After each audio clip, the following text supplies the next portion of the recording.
on it, Graham. Oh, Uh, I see. We got it. Okay, we're gonna get going. One of my favorite, I see Carol's walking, so I feel great. Then I see Ruth is on and Mendy's on and Bert's on. Wow, we got a full house. Elaine, I don't see. Oh, there we are. Shana Leah Batchan is there. Will we get a hello this morning? Hi, Janet. Judy's on. Here we go. Rav Avi. Yes, Judy, who are we dedicating it to? Dedicating to the Refuah Shalema of Golda Racha Bat Leah. This coming Sunday will be the Hatuna Emir Hashem of Ellen and Noah's grandson, their oldest grandson, and she is the maternal grandmother in need of Refuah Shalema. Let's hope we can come to the wedding. Oh, wow.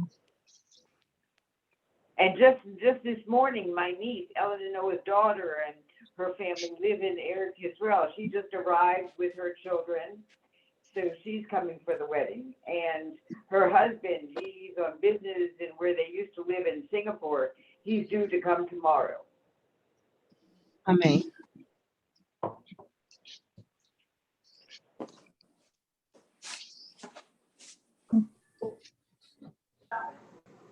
Oh, no, Avi, you're muted.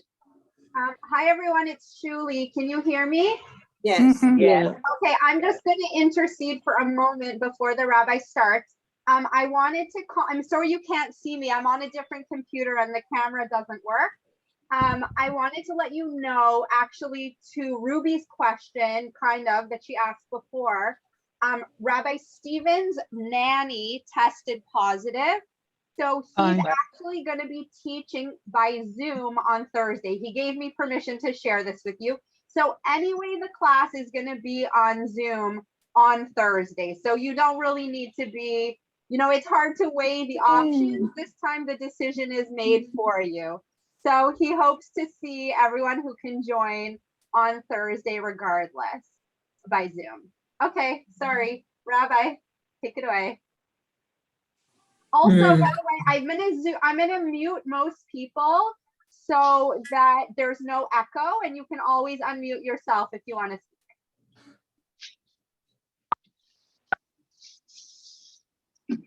speak. Rabbi, you are muted. Rabbi, you are muted. Shuli, the class, the book that we did on the Torah has so much to do with the Tuesday morning class. If you can bring everybody up to date, and then we'll start where we are with this book. Sure. I'm sorry, I'm not looking at everybody. So the publisher is working on the format of the book. We want to make sure that it's very easy to read, that you can tell, where each new Devar Torah starts. So people know if they want to look up a certain parsha, it's easy to find where they are. It's easy to find the different topics. So we're working a little on the formatting, but the manuscript is there, and I think we're really just at the end stages. Would you say that's correct, Rabbi? Yeah, I think it's in the publisher's hands. So, and we made sure to get enough copies, free copies. We want to give it as a gift to everybody in the Tuesday class. So God willing, it's gonna, the aesthetics have become very important to me. There was a time that I cared less about it, but I care about it now, and it's going to be in a box, 5 volumes, thin volumes, each of the books, about 100 pages, Breshit a little longer, and maybe, Devarim, you kind of get a sense once you go through it as carefully as we did, that a Breshit has 12 portions, and Devarim has 11, and Shemot has 11, and then the Leviticus and Numbers have 10, so it's a little shorter, but I'm very excited by it. And I want to thank Shuli, who really not only typed every word, but gave input. And a lot of, during the writing, I sometimes incorporated comments that what I heard from all of you. And when I wrote, I had just in general, I think I was very influenced by our give and take. So today we're in the portion of Exodus, and I keep careful notes, because last year we were also studying, we called it then living lessons, but at your encouragement, we wanted to get the word love in the title. So the book is now called Loving Torah, as you know. Loving is a verb, so it says, I love the Torah, but it's also descriptive. It's an adjective describing the Torah, that the Torah is loving. And up to this point, and I've spoken to scholars about this, and scholars like Avigdor Shinan have told me that they're not aware of any book on the Torah that has in the title loving, which is really quite fascinating. You have books that are called Torat Chesed, Torat Emunah, the Torah of belief, Torat Mishpat, the Torah of justice, the Torah of kindness, the Torah of God, but the word loving is not there. And my theory is that when Christianity came on the scene, it kept pushing that the Old Testament, which is a title that I don't think we should use officially, we should not use it, because the Old Testament, that title indicates that I'm looking at the Torah as a preamble to the New. I would much prefer it, even in the world of scholarship, to call what is often called the Old Testament. I'd rather call it the Jewish Bible if I'm with scholars, with Gentiles. And then there is the Christian Bible. And one of the central teachings in Christianity is that the Old Testament is a book that is descriptive of God's wrath. It's a God who is angry. It's a God who is always upset and lashing out. While the Christian Bible, that's a Bible of love. Jesus loves you no matter what. And I think it's for that reason, because Christianity centered itself on the message of love, that in Jewish circles, we did not want to look like we were espousing love. That's not what we're about. That is central to Christianity. And respectfully, I have problems with that, because I think that love is central to what the Torah is all about. And it's not as if, I'm not here to argue, to be in a wrestling match with Christian scholars, but I think it's not fair to allow the essential message of love in the Torah to be co-opted. So I think it's very, very important that we need a Judaism today that's a loving Judaism, and we need, in particular, an orthodoxy that is a loving orthodoxy. I know that orthodoxy has often been defined in many circles. People identify their orthodoxy by the rabbi they don't like, the synagogue they don't go to, or by the amount of restrictions or chumras, stringencies that they follow. And I recognize that there are boundaries, but still yet, I think we're focusing much too much attention on the boundaries. Within those boundaries, there's great latitude, and there's great latitude to even interact with those who may not be within the boundaries. Which person is perfectly in the boundaries? We always step on the outside of the boundaries. This is what life is all about. And that's why it moved from living lessons to loving Torah. Again, loving works in both directions. It's a verb, loving the Torah, and it also says that the Torah is loving. So today I want to share with you one of the sweetest ideas that I've culled from Exodus, which relates to the world of activism. Shemot is the story of Moses, and it's fascinating to study chapter 2 of Shemot, of Exodus, because in chapter 2, Moshe is tapped to be the leader. Here, by the way, there is an interesting contrast between Moses, who was the prophet of prophets, and many other leaders of other faiths. Tommy? Most of the time, can I be heard, Shuli? Yes. Shuli? Yeah, it's fine. Yes. Okay. Is everybody muted, Shuli? Mute everyone again. Okay. Said that when one thinks, for example, of Christian belief, Jesus comes from an immaculate birth. He comes from a supernatural type of relationship.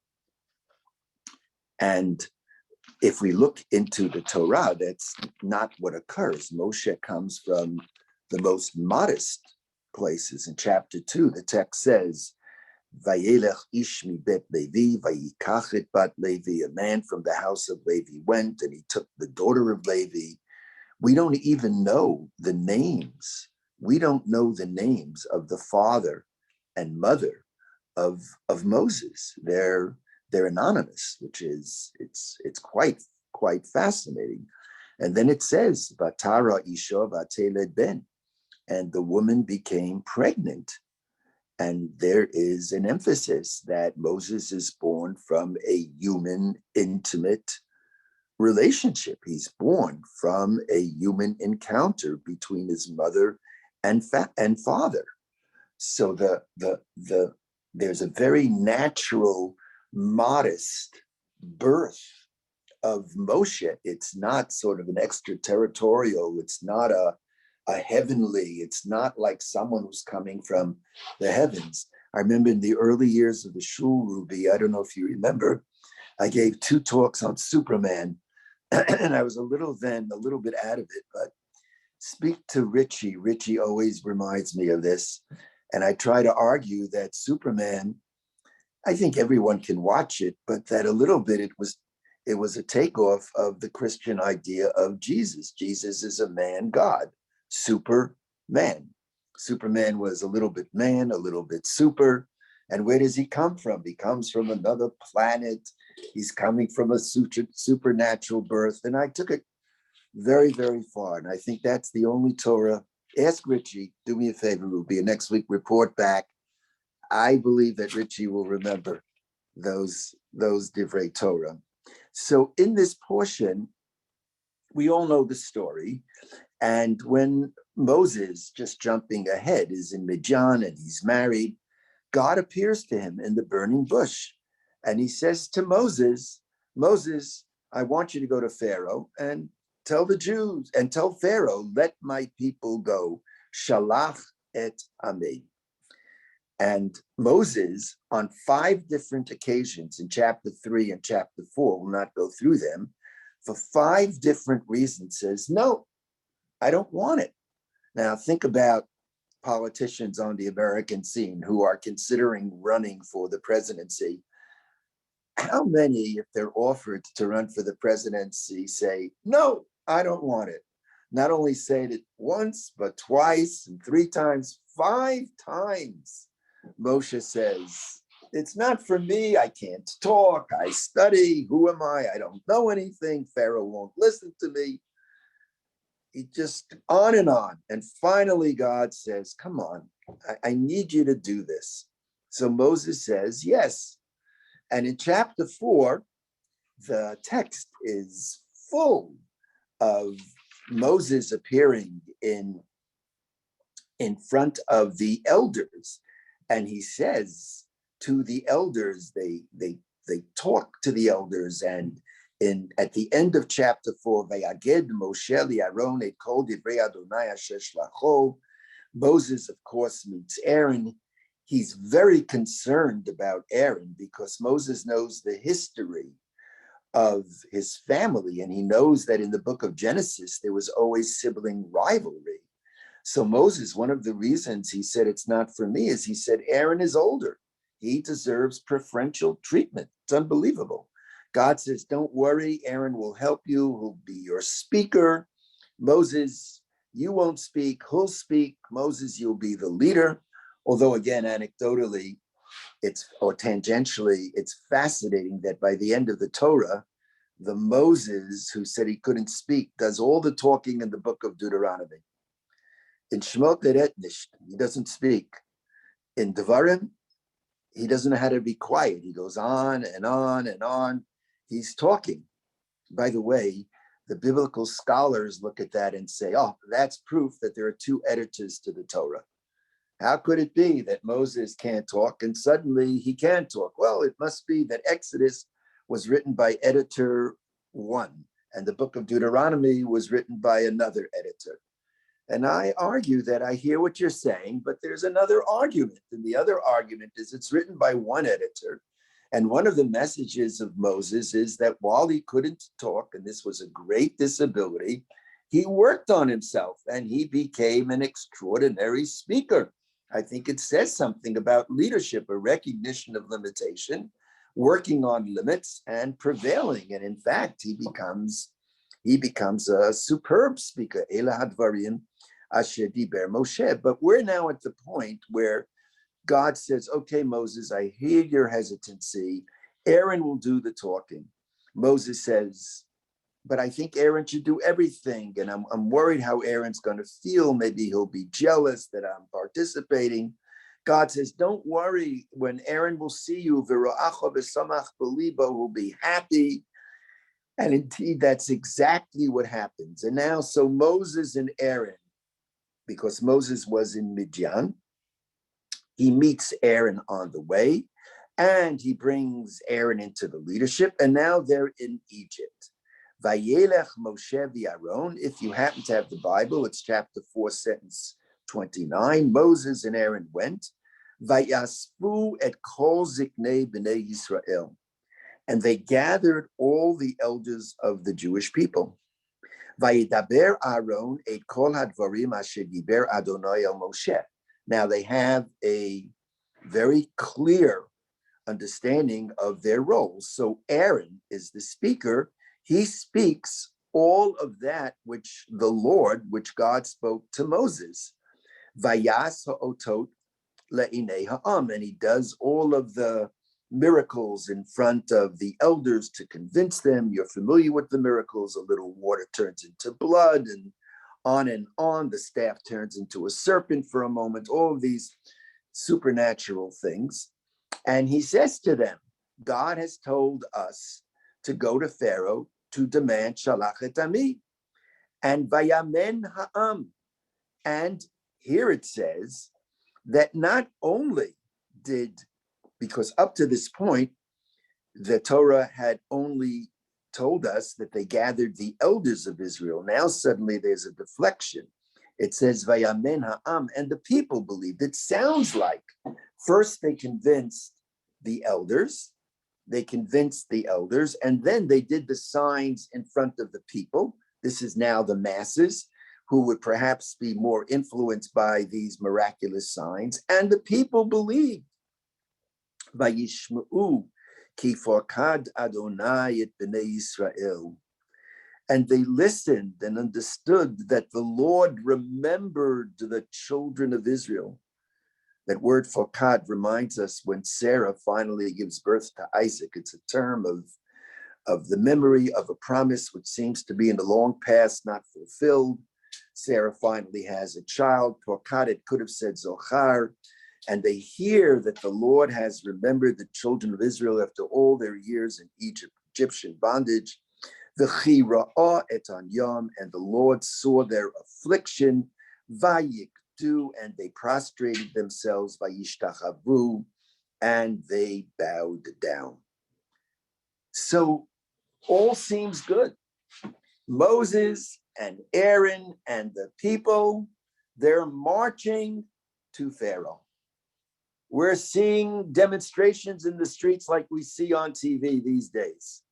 Hundreds, thousands of people are in the streets. They're marching on the palace. Next sentence, V'achar ba'u Moshe v'Aaron. And soon afterwards, Moses and Aaron came. Vayomru el Paro, and they said to Pharaoh, Ko amar Adonai Elohei Israel. Thus says the Lord, the God of Israel. Shalach et ami.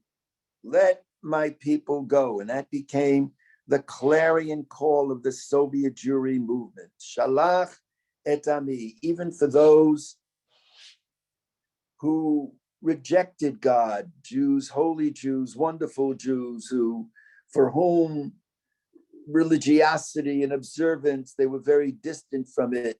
The Soviet Jewry movement had really religious undertones, overtones. It was a movement that was punctuated with religious meaning. In fact, many of the texts, many of the slogans, the key slogan being, let my people go, is lifted right out of the Bible. Shalach et ami, let my people go.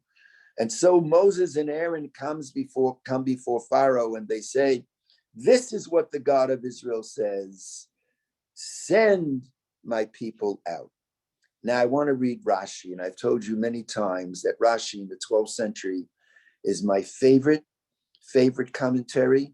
Rashi is a person who is studied by toddlers, by infants, and is studied by postdoctoral graduate students. There probably have been more commentaries on Rashi than on any other commentary. They're called super commentaries. In other words, you have a biblical text, then you have a commentary like Rashi. A commentary on a commentary in scholarship is called a super commentary. It is estimated 300 super commentaries on Rashi, and they're still being produced. Rashi was called the Kuntras. He was the note taker. He was able to say things in a very concise and sharp way.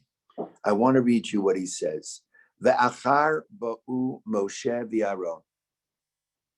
So he had convinced. Moses had met Aaron. Together they had convinced the elders that God had sent them to take the Jews out, and then they do the miracles in front of the people. And the language of the Bible, which we just read, was Vaya Amen Ha'am.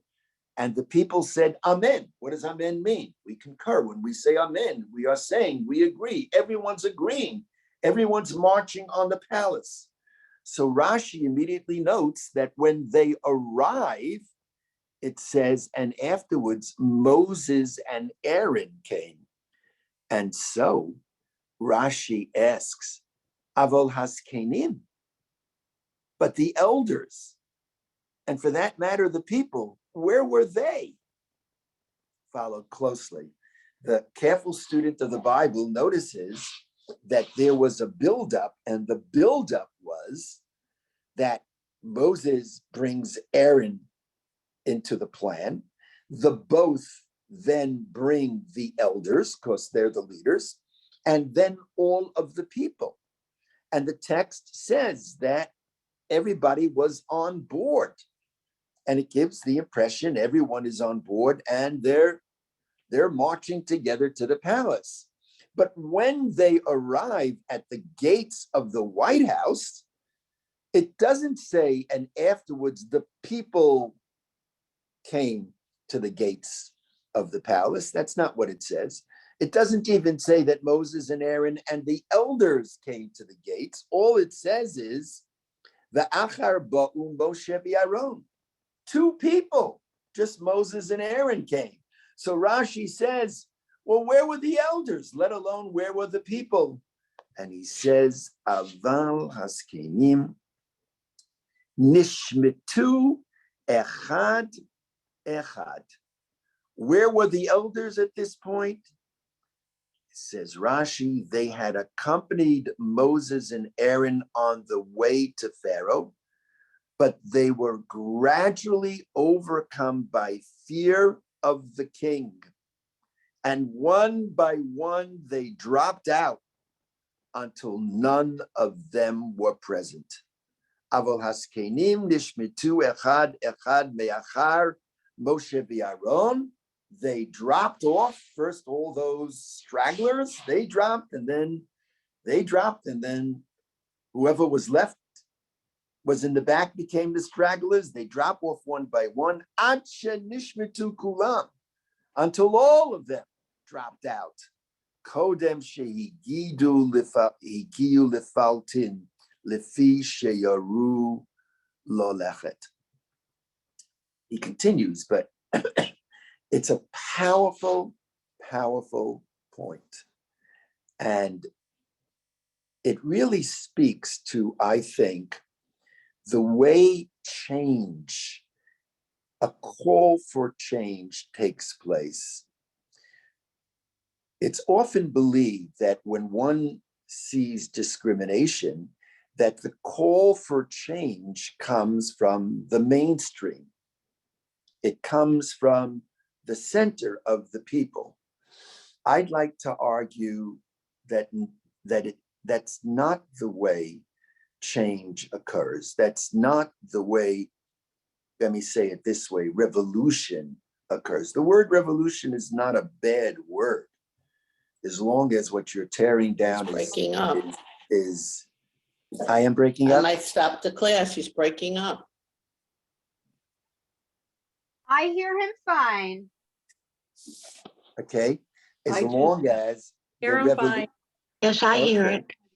Okay, I'm Alan, almost through. Then I want everyone's comments. if you want to, I think on some level, it's very difficult for change to come from the mainstream. When I think, for example, let's think about the latter part of the 20th century. We mentioned the Soviet Jewry movement.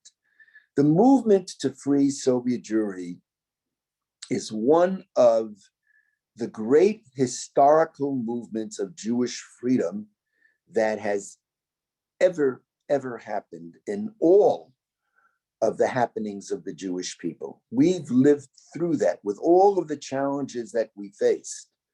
We've lived through the establishment of the state of Israel, the freedom of Soviet Jewry, and the freedom of Ethiopian Jewry. We lived through, many of you, I don't remember it, I don't go that far back, when there was no state of Israel, and now there is a state of Israel. We've seen these miracles. But when the history books are written and people try to fluff up the history, but for me, let me show you my prejudice, when the honest books are written, the modern Zionist movement did not start from the mainstream. It started from a few individuals. The Herzl, who stood up at the end of the 19th century and said, Im tirtzu, ein zu agadai, said, we're going to do it. Even Ben Gurion, after the 1947 vote in the United Nations, 1948 in May, so the Americans told Ben Gurion, don't announce that the establishment of the state, it's not safe. He stood up and said, that's the end of it. And there were many of his colleagues who said, don't do it. Because when you're in the mainstream, when you're in the bureaucracy, you have to be very, very careful. You can't call for change unless you're convinced you're going to succeed. And frankly, when you call for change, there is no certainty. For me, the test of the spiritual activist is the one who becomes involved, not because it's the popular thing to do, but because it's the right thing to do. The test of who we are is I become involved in a cause, not when it's certain it's going to succeed, but will I become involved when I'm not so certain it's going to succeed? And when you're in the center, when you're in the mainstream, when you're running major establishment Jewish organizations, I've sat in on those meetings where people would say, we can't choose this issue because it's not winnable. We only can become involved if we can win. If we don't win, we're going to jeopardize our funders. And there is a bureaucracy. There is a lot of red tape.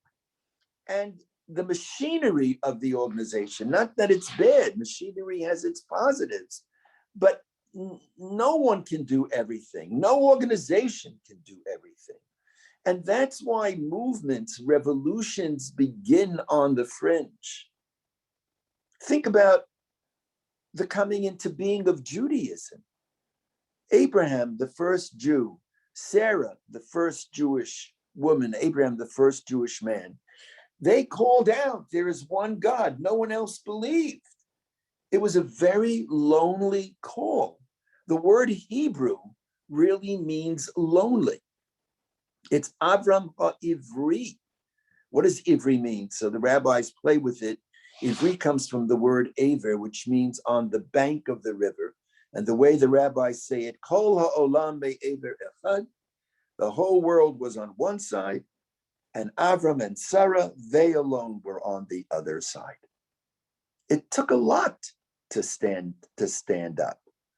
And in the Soviet Jewry movement, it was the greats like Glenn Richter and Yaakov Birnbaum. And in the Ethiopian Jewry movement, let me mention the name of Grenin Berger.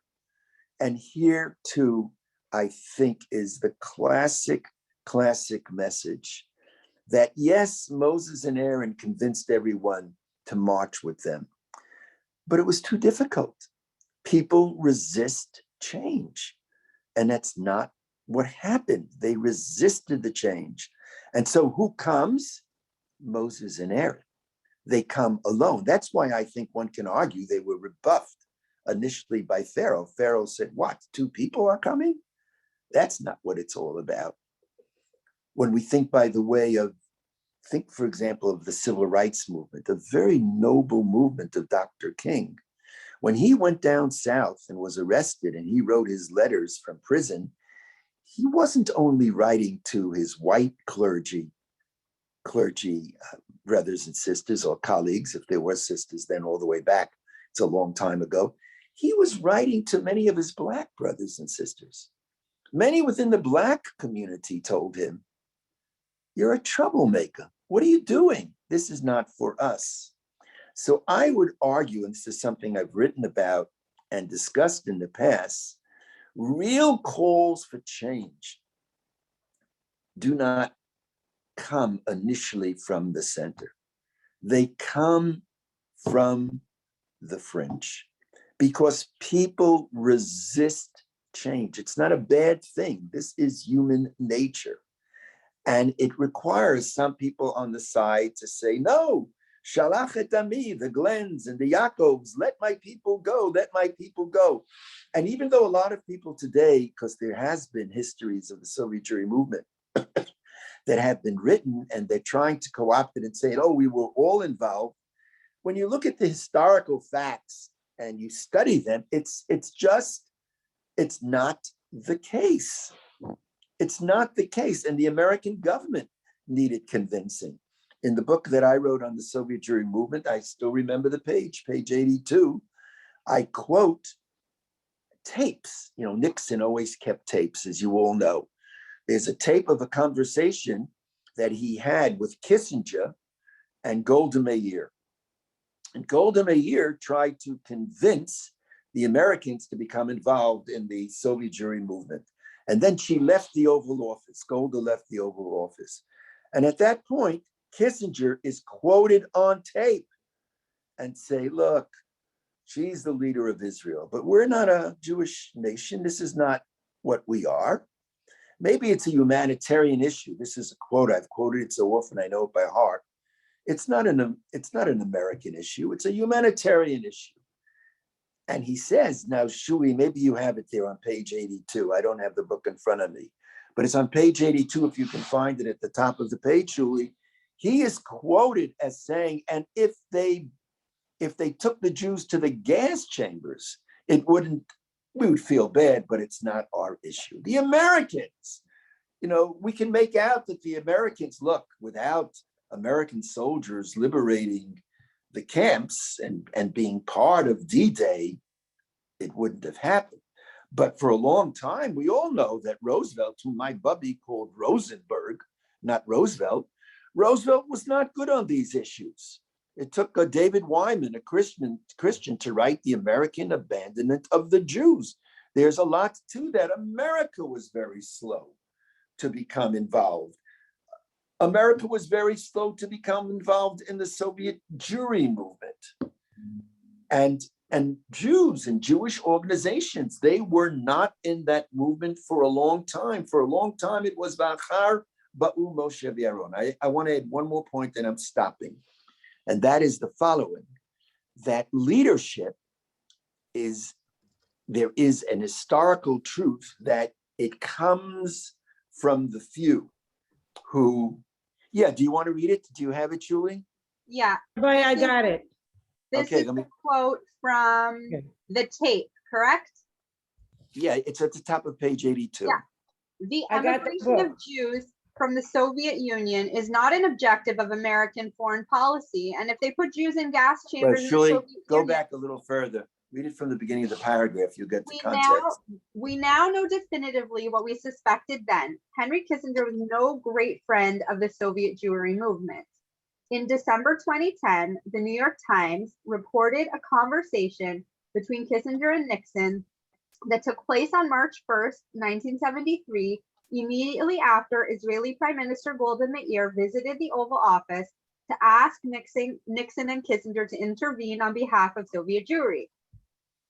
The tape of that conversation reported Kissinger as saying, "The emigration of Jews from the Soviet Union is not an objective of American foreign policy. And if they put Jews in gas chambers in the Soviet Union, it is not an American concern, maybe a humanitarian concern." Nixon responded, "I know, we can't blow up the world because of it.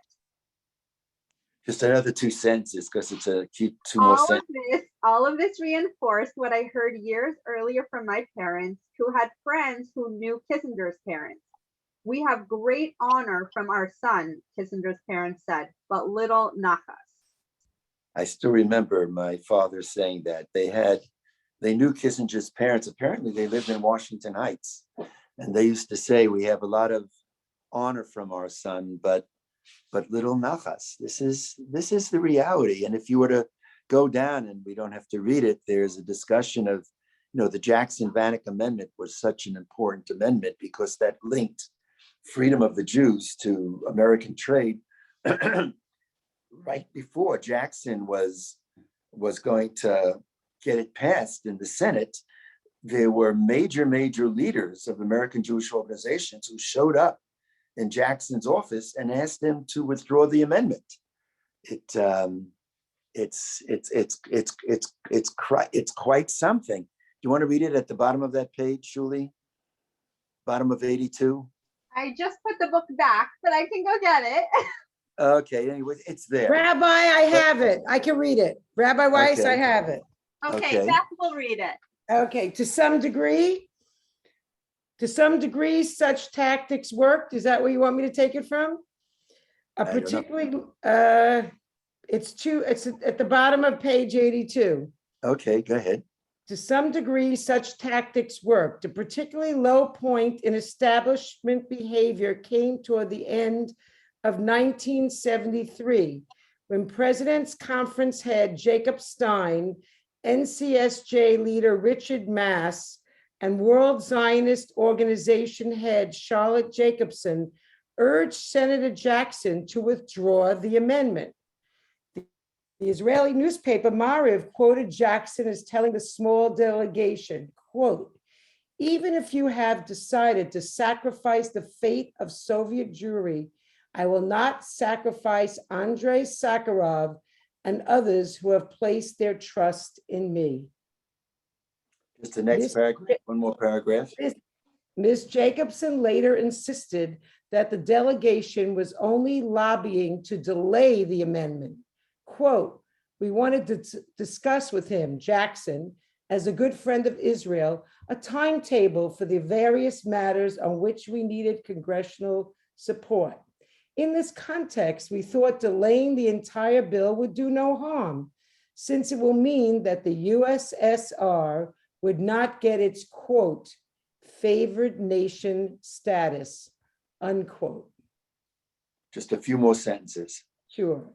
In an acerbic response, Yossi Klein insisted that the meeting with Senator Jackson was not merely to, quote, discuss with him delaying the bill, but rather an administrative motivated attempt to utilize Jewish leadership in the honorable Judenrat tradition, quote, I chose my words carefully, to scuttle, in parentheses, I chose my words carefully, to scuttle a project aimed at saving Jews. I'm not sure that Yossi, who went on to become one of the most thoughtful writers and commentators on Israel and the Jewish community, would use this language today. I quote it here because it reflects not only his style at that time, but also the general style of SSSJ activists. We were young, hard-hitting, and raised in the shadow of the Shoah. As impolitic as our language was, it sent a message to the establishment that they could not proceed without being held accountable. Right. So Okay, the next paragraph, it talks about Richard Pearl, Senator Jackson's age. I must throw in a personal note.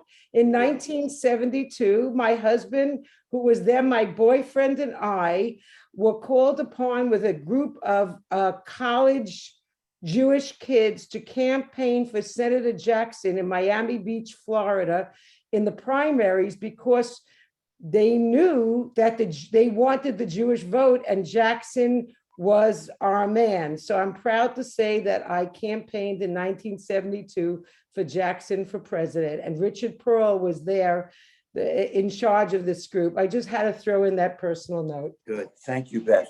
Now, and I want to say something. First, I actually mentioned 3 names, and in the book,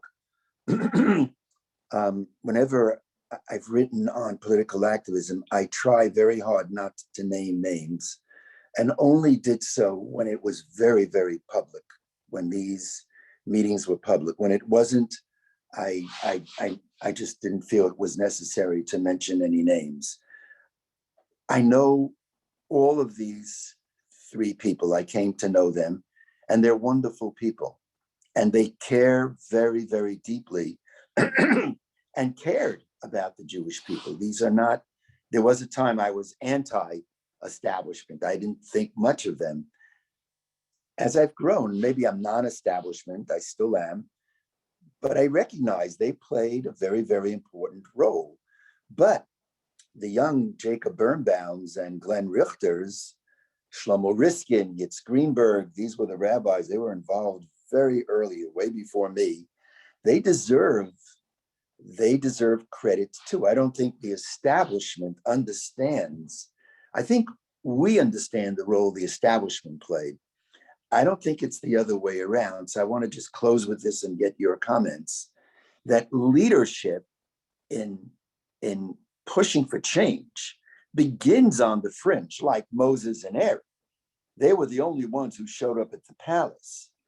But, and this is the second step, the second step is that leadership can only succeed if it navigates the pushback. And in the end, it must convince the Amcha to come along. If you think about the Soviet Jewry movement, Soviet Jewry would not be free today were it not that the whole American establishment community and European establishment Jewish community, they jumped in. They did jump in. It took time.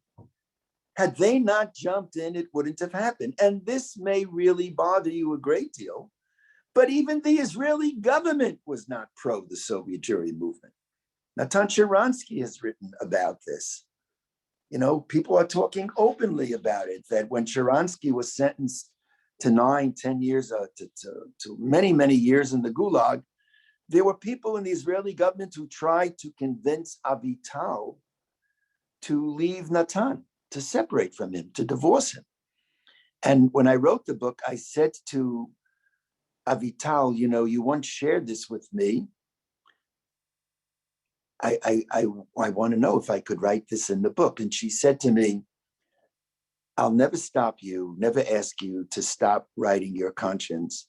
But if you're critical of the Israeli government, be very soft. Say it in a sweet, soft way. And in the end, I said it in a way that was nowhere close to the way I had originally written it. But it's well known. It's well known that the Israeli government was very, very, very hesitant to jump in on Soviet Jewry. But would Soviet Jewry be free today without the Israeli government? It's very well known that the Israeli government was not pushing for the freedom of Ethiopian Jews, our Black brothers and sisters. In the late 70s, there was a network convention of youngsters. I won't say he's not well known. He's well known, but this incident, many people remember it.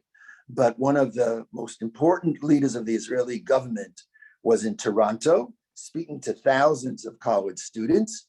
And one student raised a hand and said, "What about the falashes?" That's not a nice word, because it really means rejected, but that's the way the Ethiopian Jews were called. And the response of this Israeli leader, very important leader, was falashes, smalashes. You know, there was great resistance in Israel to free the falashes. Again, that term is not a nice term. And it was only the Grenenbergers of the world. They stood up and pushed hard. On the other hand, would Ethiopian Jewry today be free? Hundreds of thousands have come to Israel. Never without the help of the Israeli government. Never. You remember Operation Airlift? That's the way change occurs. It begins with the Moses and Aaron making the clarion calls from the outside. That's the way it is. In time, the real leader can navigate the resistance and bring the Amcha, without whom you're not going to succeed. Unless the Amcha becomes involved on some level, it won't happen. So I think that the story, the Exodus story, is a critical narrative to study, to glean from it fundamental principles of leadership, or what I've been calling over the years spiritual activism. Again, the Rashi, Bachar Ba'u Moshe v'Aaron, then Moses and Aaron came, and Rashi says, where was everybody else? Where were they? I kind of, one by one, people drop out until Nebuch. The only two who came was Moses and Aaron. We'll stop here, and I want to get everybody's, what your feeling is about this. Anybody? You're gonna have to stop soon, but please, Rabbi? anyone? Yes, Arnie. I have two things that I'd like to comment on. One is in support of what you're saying. The book is called the Book of Shemot, names, but the elders are never named. The people, for the most part, are never named. Pharaoh is like king. He doesn't have a name. The daughter of Pharaoh has no name. Even in the beginning, when it says, these are the names of the people who came to Egypt, they name a few people, and the rest are unnamed. So there's a sense that there's Moses and Aaron, and then there's the masses. So it's really up to the few to make the message heard and known, and then it's up to the people to follow or not.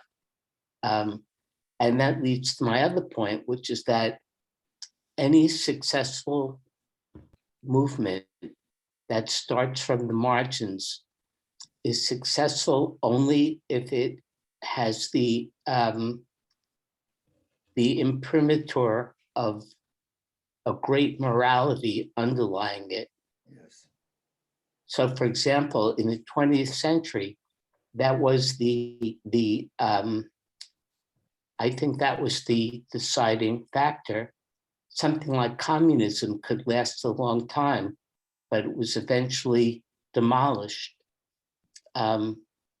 Something like the Soviet Jewry movement or Martin Luther King and Black civil rights, those things, I think people knew in their heart of hearts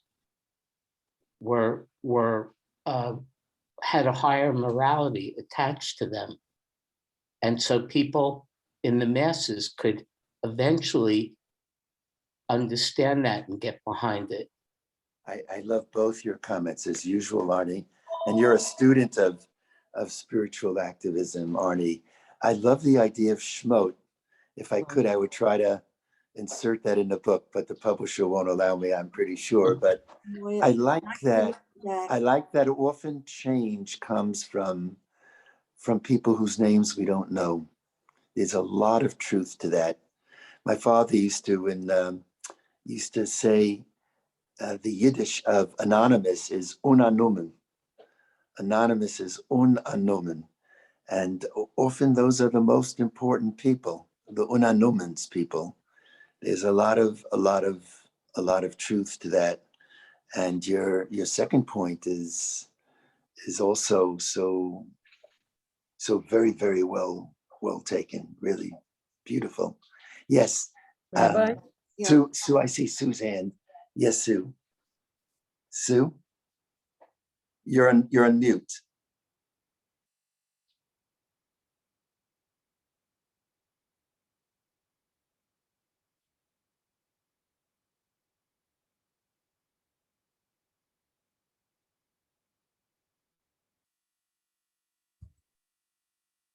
Okay, I just wanted to comment on Arnie's statement about morality and the importance of it. However, there's also a movement in this country right now which is questioning the democracy of the United States. And it is not a question, it is immoral, I believe, but it is getting great publicity, great and a great following, and it is, frightening. And Yes. but it's something that is, it is encompassing the country. Yes, Sue. That was just Absolutely. And that's why the Bible is so contemporary. It really carries these, all through the years. One of the, the book on Soviet Jewry, we have in there 10 pages on my relationship with Rabbi Kahana. Rabbi Kahana had a great influence on my life, but I broke from him in a very serious way. And one of the reasons I broke from him was on the issue of violence and on also attitudes in Israel. But let me focus on violence for a moment.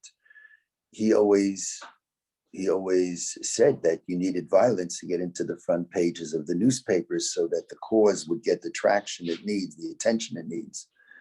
And I very strongly feel, and this is the spirit of nonviolent civil disobedience, that violence, when you're perpetrating violence, innocents could be murdered, could be killed. That in itself is so immoral. It undercuts the moral pillars of what your movement is all about. Now, this is, there are no absolutist answers on this, but I put that out there. I know there could be pushbacks, that in every movement there was violence, and people have pushed back on me on that, Sue. People have said, look, Begin was violent too. And, maybe it's a rationalization, what they say, that one person's understanding is another person's rationalization. I don't think that's my line. I think I heard that originally from Saul Berman, my dear friend. But one of my pushbacks is that, yes, but Begin, before he went to the King David, he offered warnings. He said, get out of the King David, get out. But I still believe that there was one time in my activism that I supported violence, and I deeply, deeply, deeply regret it. That was in the beginning of the 80s. And actually, Stanley warned me about that. I discussed it with Stanley Langer at length, and he warned me that he felt I was wrong, and he was right, and I was wrong. I think I just think violence, you may think it's the shortcut, but shortcuts can sometimes take you on roundabout journeys that it'll never get you there. That's maybe take one more comment and we'll start. I'm sure Ezra's on. I can't see everyone. Howard, what do you think? Howard, any thoughts? My Howard? Avi, Yes, yes, can I just say one thing? yes, Tova. I want to get back to the Torah. Yes, And, we can ask, why did God insist on Moshe? I mean, Moshe kept saying, no, no, no, and God insisted.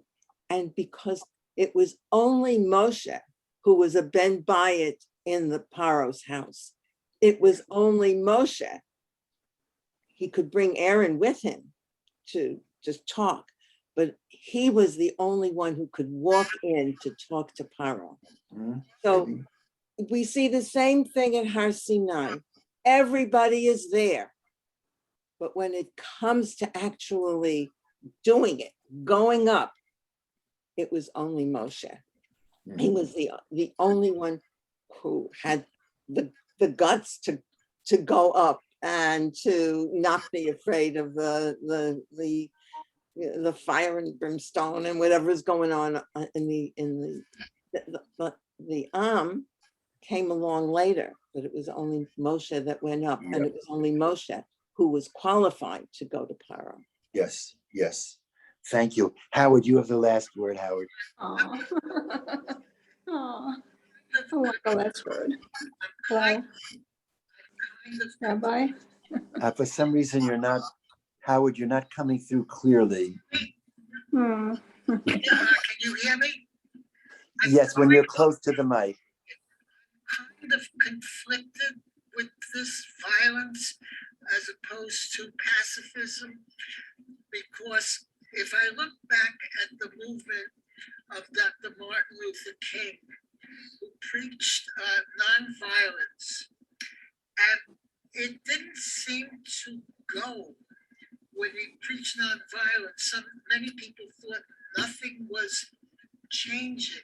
So as a result, you had the growth of so-called violent Black movements like the Black Panthers, and even push for more radical change.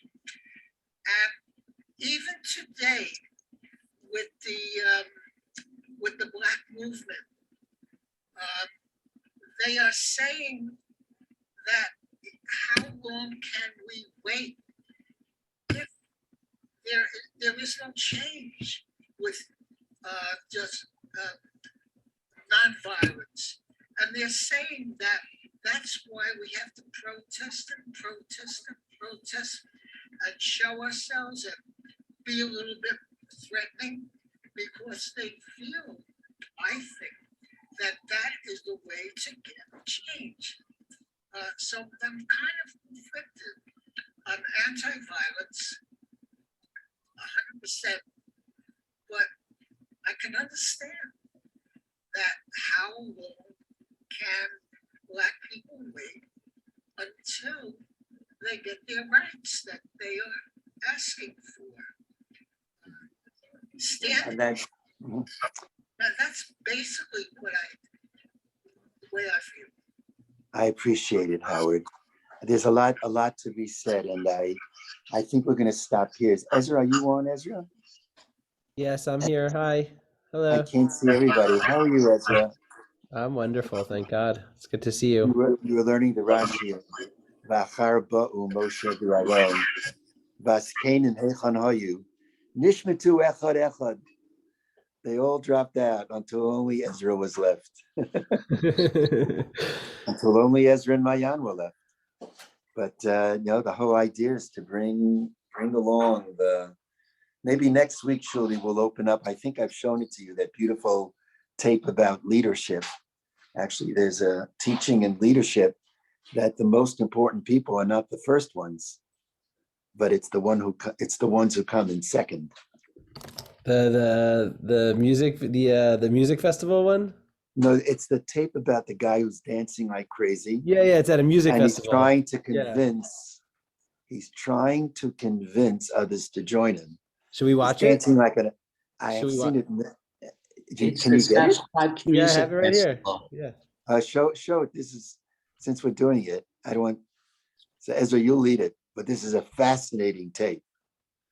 This must have been seen millions of times. It's one of my favorite tapes. One of mine too. Okay, here we go.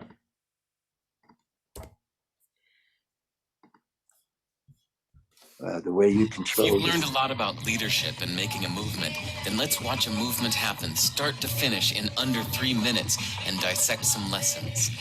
First, of course, a leader needs the guts to stand alone and look ridiculous.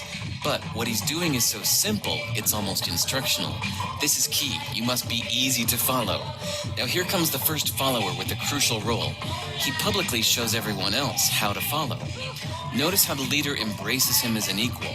So it's not about the leader anymore. It's about them, plural. Notice how he's calling to his friends to join in. So it takes guts to be a first follower. You stand out and you brave ridicule yourself. Being a first follower is an underappreciated form of leadership.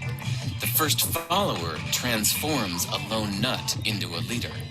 If the leader is the flint, the first follower is the spark that really makes the fire. Now here's the second follower. This is a turning point. It's proof the first has done well. Now it's not a lone nut and it's not two nuts. 3 is a crowd and a crowd is news. A movement must be public. Make sure outsiders see more than just the leader. Everyone needs to see the followers because new followers emulate followers, not the leader. Now here come 2 more people, then 3 more immediately. Now we've got momentum. This is the tipping point and now we have a movement. As more people jump in, it's no longer risky.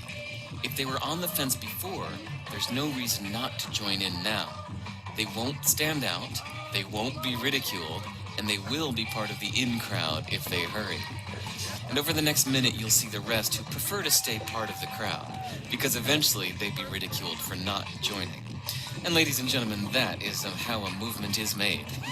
So let's recap what we've learned. If you are a version of the shirtless dancing guy, all alone, remember the importance of nurturing your first few followers as equals, making everything clearly about the movement, not you. Be public, be easy to follow. But the biggest lesson here, did you catch it?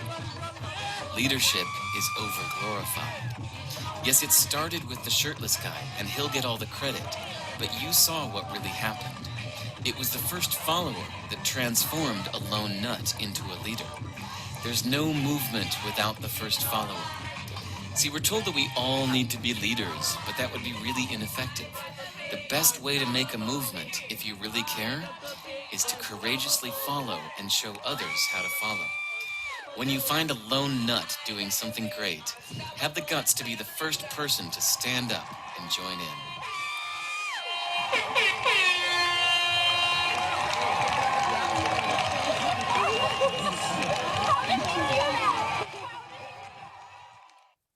That's a brilliant tape, Ezra. Yes, I love but Hitler was also a nut and he was followed by a lot of people. I mean, you can't be generalized like that. I'm just, I know that I'll give you one example. When we started the women's prayer groups in Orthodoxy, that was a big deal. This goes back. I was looking at my old tapes. I've got a tape of a debate I had with Rabbi Louis Bernstein of blessed memory, and we were debating the women's prayer groups. And I still remember, and we were the only ones who really had it at that time in the synagogue. Maybe Lincoln Square a little bit, but in the synagogue. Rabbi Weiss, I think he told Ronnie Becker that night to stay in the kitchen with her pots. Yeah, right. Like that. I don't remember exactly. I'm sure she would remember. Yeah, we have that tape, and it goes back a long time. And because he said he's a very wonderful man, but he said he spoke to his colleagues, and his colleagues say to fellow rabbis that the women's prayer group is not an issue. And there were about 300 women in the audience, and one of the women raises her hands and says, "Rabbi, how many women did you talk to?" And he said, "Do you remember? This is what I think you're referring to." He said, when I have questions about religion, I ask my colleagues. When I have questions about cooking, I ask my wife, something like that. And a lot of hissing.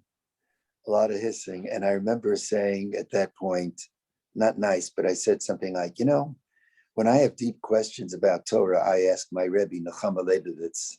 And when I have questions about cooking, at that time, the Corner Cafe had like this genius male cook. He was really, really something. So, but what I was trying to say is, so for 10 years, we were the only synagogue. And then KJ at Belda Lindenbaum, Allow Shalom's insistence, brought women's prayer groups into their shul. And once Rabbi Lookstein, God bless him, did that, suddenly the floodgates opened. And many other synagogues did. And I've always told Haskell, he's the hero. When you lead, when many people follow, they don't follow the leader, they follow who came in second, because the leader's a nut job.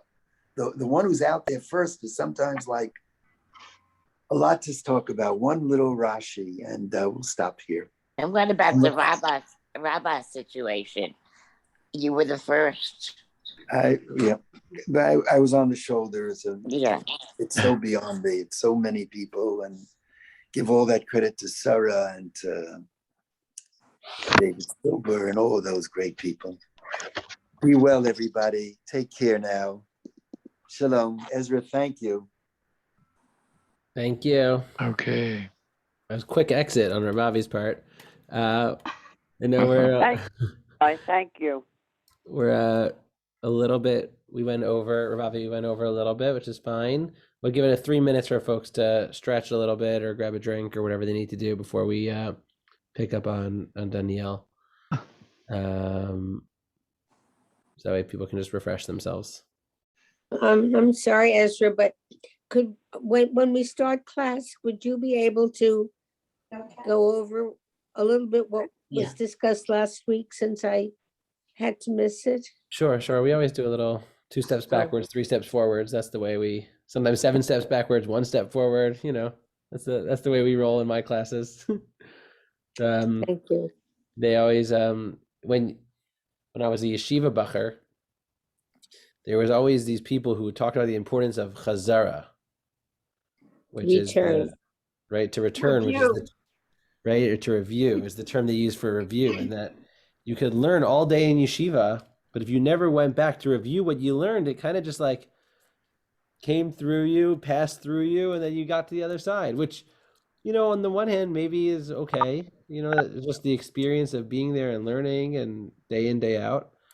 On the other hand, like, you could see the people who even spent a few minutes reviewing what they did over the course of the day had such a better handle and grasp on the material and on the whole entire thing. So I think our classes, they have a lot of review built in because of the nature of our discussions, and we're constantly referencing things from earlier classes and taking a step back to reframe where we are. And I think for me, that just really, for some that might feel a little slow or frustrating, but for others, I think that it really does enhance and allow us to get even a deeper understanding of what we're doing. Anyway, thank you. Thanks, Estelle. Ezra, wasn't there a sort of cartoon version of that leadership? I somehow in my mind remember seeing a YouTube cartoon. There may be a cartoon version of the dancing guy. Yeah. I've never seen the cartoon one, but I totally believe you that there is a cartoon one. Okay. I've never seen the cartoon version. This was based on like a TED Talk, I believe. Who gave the TED Talk?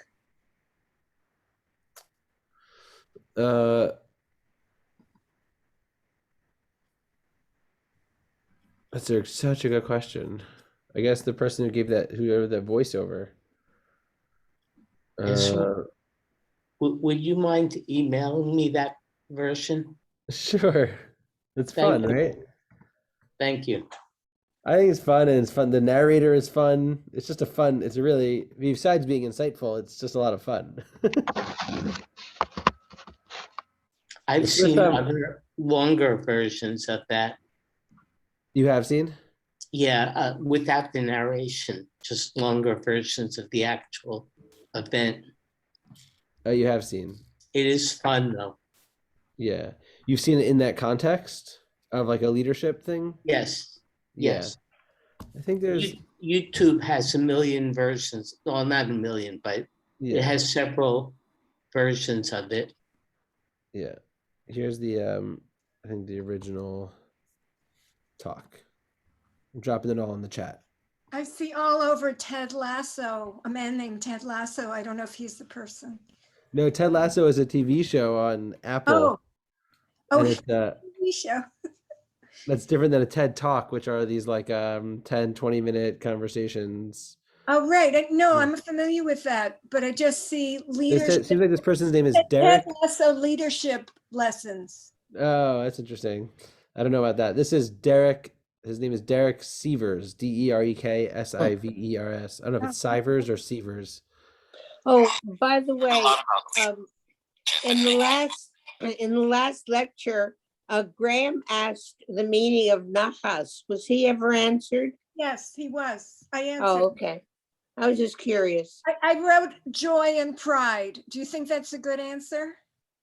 Sounds fine to me. I was just anxious that he get an answer. Yeah, no, I immediately sent him an answer. Yeah, thank you. Oh, okay. It's one of those words that sounds so much better in Yiddish. Yeah. There are a number of them. I thought it went into the general population, Nachas, but I guess it didn't. It did really. A lot of words.